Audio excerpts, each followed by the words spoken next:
Hi everybody. I did a video the other day talking about education and things and how it's changed since I was a kid at school. And what I want to talk to, or what I'd like to talk to you about today, is how you should never ever stop trying to learn new skills. Now, I did say that when I left school, I went straight in the army. And I was 15 years old. But one of the things that we did in the army was 2 days a week, Tuesday and Thursday, we used to have education. So we used to go to the education block, and we did a year where we did education, and we did things like maths, English, and the stuff that we needed to be engineers in the army. And it was it was really weird because I thought I've not come in the army to learn this kind of stuff. I've come in the army to learn other things, how to shoot rifles and blow shit up and things like that.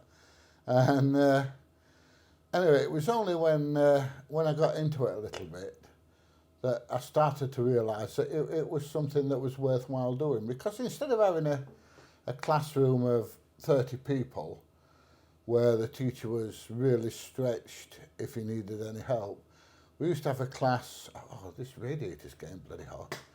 We used to have a class of about 7 or 8, and so the civilian educators that were there, I'll not call them teachers, I don't know if I imagine they were qualified teachers, but the educators that were there had time to spend if you were struggling with anything.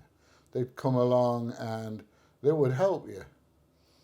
And then once we started, once we'd finished the education after that first year, we started moving on to other types of education, the education that the army needed us to have. Once we'd learnt the basics, the English, the maths, and all that kind of stuff, we started moving on to the stuff that the army needed us to have, the military skills. I mean, we did some on a Monday and a Wednesday and a Friday, but that was mostly learning how to march and drill and look after your uniform, look after yourself, look after your accommodation where you was living and all that kind of stuff, and getting you mentally prepared for the rigours of army life. And after that first year, we started on the other things. We started learning how to build bridges. We started learning about landmines. We learned how to, we'd already done a little bit of shooting, but we learned how to shoot different kinds of weapons and things like that. So we were educated that way. Then once I left boys service and I went in the regulars, we also had the opportunity to do more education if you wanted. And I did a medics course, so I could be a medic. God, it's getting bloody hot, that radiator. It's burning me bloody arm. So I did a medics course, so I could be more than a first aider. I could be a medic out in the field, and all that kind of stuff. And then when I was 18, I went for the selection for 9 Independent Parachute Squadron. It was independent then. 9 Independent Parachute Squadron of the engineers, and I learnt other skills. I learnt, of course, I learnt how to parachute and look after my kit and, all my parachuting equipment and what I needed to do before we went and what we needed to do after we'd actually parachuted out of the aeroplane and all the other things. And we also learnt advanced infantry tactics, because an engineer can also be an infantryman. And we found that out when we went to Ireland. We went out as an infantry unit rather than an engineering unit. So you know, we were constantly learning new things while we were in the army.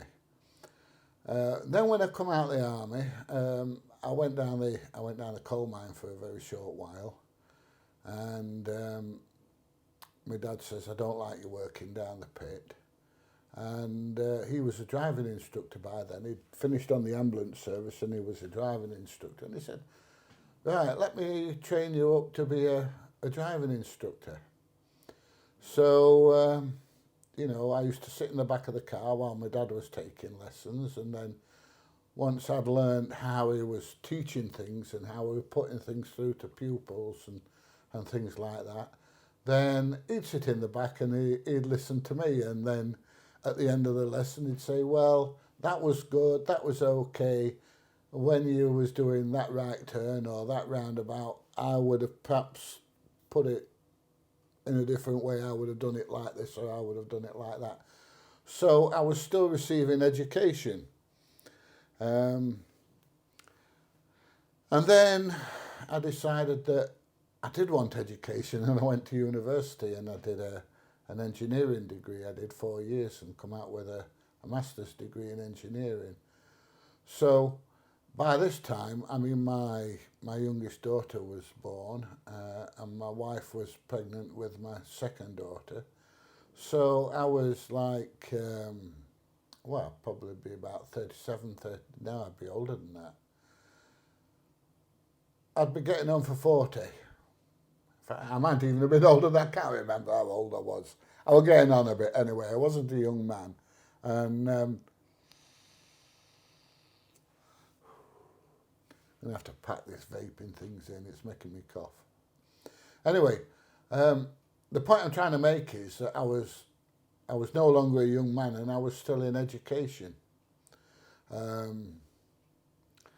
I know in my last video I was saying that kids are in education till they're 19 or 20 years old. My education was a different kind of education. My education was life skills education, and not sat in a classroom education. My education until I went to university was the skills I needed to survive, skills I needed to get along in the world. And even when I was at university, I used to do 28 hours of lectures and tutorials a week, and I used to do 30 hours a week lorry driving. So it wasn't like I was just doing education and then going out on the piss like all the young students there, you know, like the 20, 21-year-olds. I was doing my education, and then I was working. Now, once I'd started with the engineering, while I was still there, I did a lot of agency work, lorry driving. And I thought to myself, oh, right, I'm going to start my own agency up. So I started my own agency up, and I ended up with about 20 people working for me on a driving agency. And then I thought to myself, you know, there's a lot of work that's coming our way. That's they're sending a vehicle out. I know I'm stammering a bit. I'm just trying to think of the best way to put it forward. They were sending my drivers out in a great big Arctic or a 17, 18-ton truck with 2 or 3 pallets on the back of chilled or frozen stuff. So I thought, oh, use your noggin here a little bit. And I went out and I bought a small Mercedes van, fridge van. And then I started ringing round for work for the fridge van. Anyway, to cut a long story short, I ended up with quite a few vehicles, from 3.5-ton Mercedes transit type vehicles up to Arctics. But my problem was that I couldn't get the drivers. So I thought, well, why not use a skill that I've already got and advance that skill and try and teach other people. So I offered people that come along that I thought was worth training the training to drive HGV vehicles, and I taught them to drive lorries and things like that. And anyway, to cut a long story short, somebody went bankrupt, owing me a hell of a lot of money, and it took us under. And so I started working for somebody else once again. You know, you build yourself up, somebody comes along, kicks your leg from underneath you, and you have to start again. I started again. And I started teaching people to drive for somebody else until I got enough money and I bought my own vehicle, and then once again off we went. And then I was given the opportunity to do a forklift course. So I did a forklift course, and then after a while, this company that I was doing work for offered me the opportunity to become a fork truck instructor, so I did that. And then I was not just teaching people to drive lorries, I was teaching people to drive fork trucks. And then the opportunity to come along to do a course on a high arb, and a course on a cherry picker, and a course on a scissor lift, and a vast array of other machinery. So I kept taking these courses. Now I remember somebody saying to me one day, I was talking to one of the other instructors stood outside on a fag break, and one of the students was saying, "Oh, when I finish this course, I'm going to a pub and I'm going to go out and get pissed and all this and other."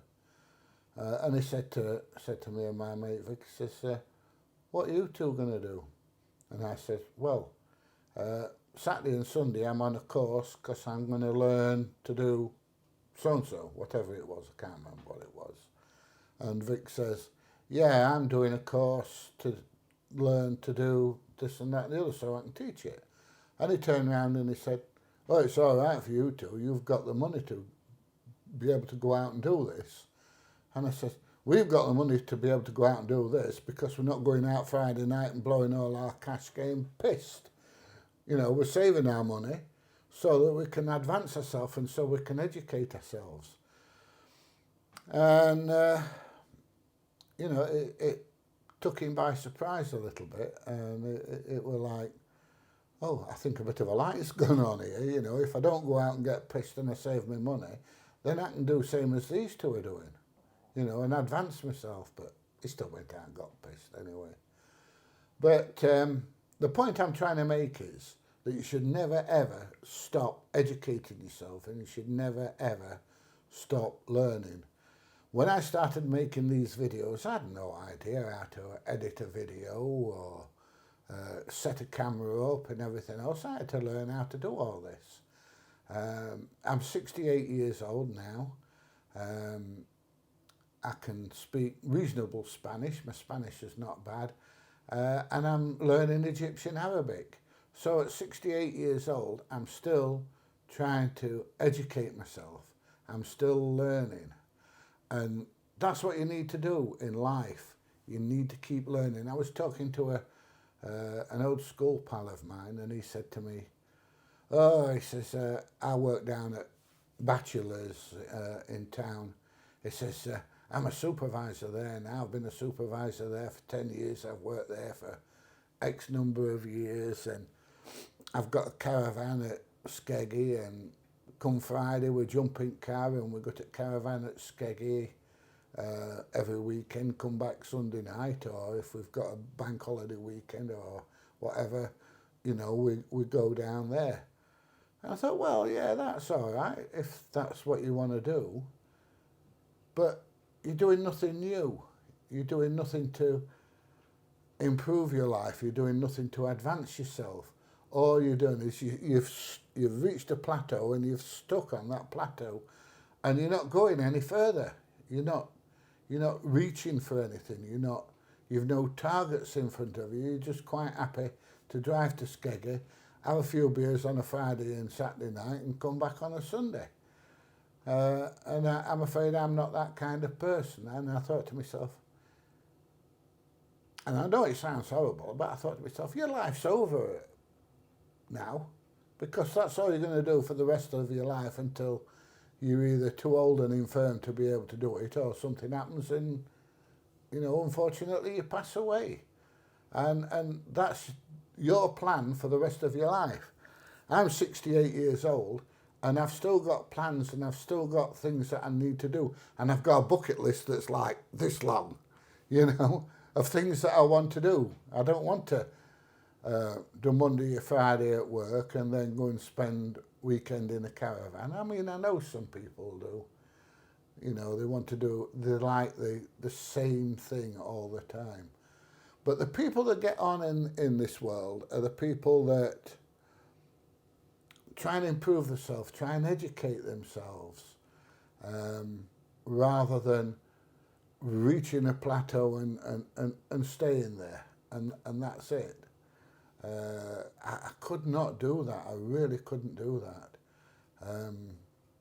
I'm starting now. I'm looking for property now, and I'm going to buy the worst house on the best street and do it up and sell it. And then once I've done that, then I'm going to do that with the next one. So even at 68 years old, I'm still, and it's a skill I've got to learn. I've got to learn a lot of things to be able to do this. I'm still educating myself and I'm still pushing forwards all the time, and I'll keep pushing forwards all the time until physically or mentally I can't do it anymore. So the point I'm trying to make is that don't think that education is nothing. Don't think that somebody who's trying to educate themselves or learn a new skill is silly or daft or it's a waste of time just because they're over 50 years old, over 60 years old. It's not. It keeps your mind sharp. It gives you something to do. It gives you goals and targets for your life, for the rest of your life. And the things I'm doing now will help my kids when I'm not here any longer. Because I'm trying to make, not an empire, but I'm trying to make something that is worth leaving behind for my kids. And the only way I can do that is to keep learning and to keep studying. So, I mean, when I was at school, I wasn't interested in education or studying and things like that. And things have worked out for me. Okay. And I've had my legs kicked from under me quite a few times. But I'm resilient enough to start again. And just keep going and going and going. And if something happens that knocks you down, I get up and I have another go. And I'm always thinking of things that I can do to improve my life and improve the life of my family. And that's what education's all about. Education's not about maths and English and trigonometry and all that kind of stuff. Education is about learning skills and life skills. So if you get the chance to learn something new, and it obviously is something that you're interested in, then my advice is to go for it. Don't sit back and say, yeah, but I've got to put an effort in that. And, you know, make the effort, do it. Have a go. I mean, even if you don't like it, at least if you have a go, you've had a go. So, anyway, that's about it for this video. I've rabbited on long enough. I've kind of hope I've passed a few words of wisdom on to you. If I have and you've enjoyed the video, please give it a thumbs up, please share, please subscribe, and guess what? I'll see you there in the next one. Bye everybody, see you soon.